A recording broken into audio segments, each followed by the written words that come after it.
देवी तारा की कथा भाग 3।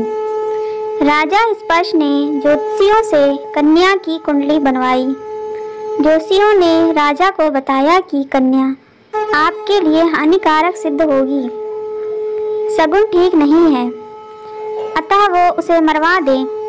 राजा बोले कि लड़की को मारने का पाप बहुत बड़ा होता है, वो उस पाप का भागी नहीं बनेंगे।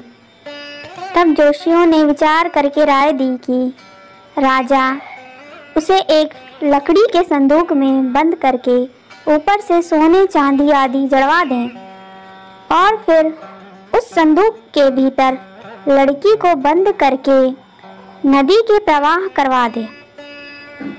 सोने चांदी से जड़ा हुआ संदूक अवश्य ही कोई लालच में आकर निकाल लेगा और राजा को कन्या वध का पाप भी नहीं लगेगा। ऐसा ही किया गया और नदी में बहता हुआ संदूक काशी के समीप एक भंगी को दिखाई दिया, तो वह संदूक को नदी से बाहर निकाल लाया। उसने जब संदूक खोला तो सोने चांदी के अतिरिक्त अत्यंत रूपवान कन्या दिखाई दी। उस भंगी के कोई संतान नहीं थी।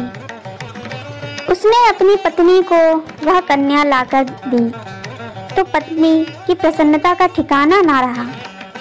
उसने अपनी पत्नी के सामने ही बच्चे को छाती से लगा लिया। भगवती की कृपा से उसके स्तनों में दूध उतर आया।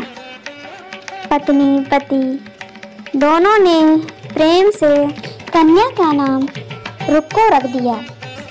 रुक्को बड़ी हुई तो उसका विवाह हुआ। रुक्को की सास महाराजा हरिश्चंद्र के घर में साफ सफाई आदि का काम करने जाया करती थी। एक दिन वह बीमार पड़ गई तो रुक्को महाराज हरिश्चंद्र के घर काम करने के लिए पहुंच गई। महाराज की पत्नी तारामती ने जब रुक्को को देखा तो वह अपने पूर्व जन्म के पुण्य से पहचान गई। तारामती ने रुक्को से कहा कि वो उसके पास आकर बैठे। महारानी की बात सुनकर रुक्को बोली कि वो एक नीच जाति की भंगिन है, भला वह रानी के पास कैसे बैठ सकती है। तब तारामती ने उसे बताया कि वह उसके पूर्व जन्म के सगी बहनें थी। एकादशी का व्रत खंडित होने के कारण छिछली की योनि में जाना पड़ा। जो होना था वो हो चुका था।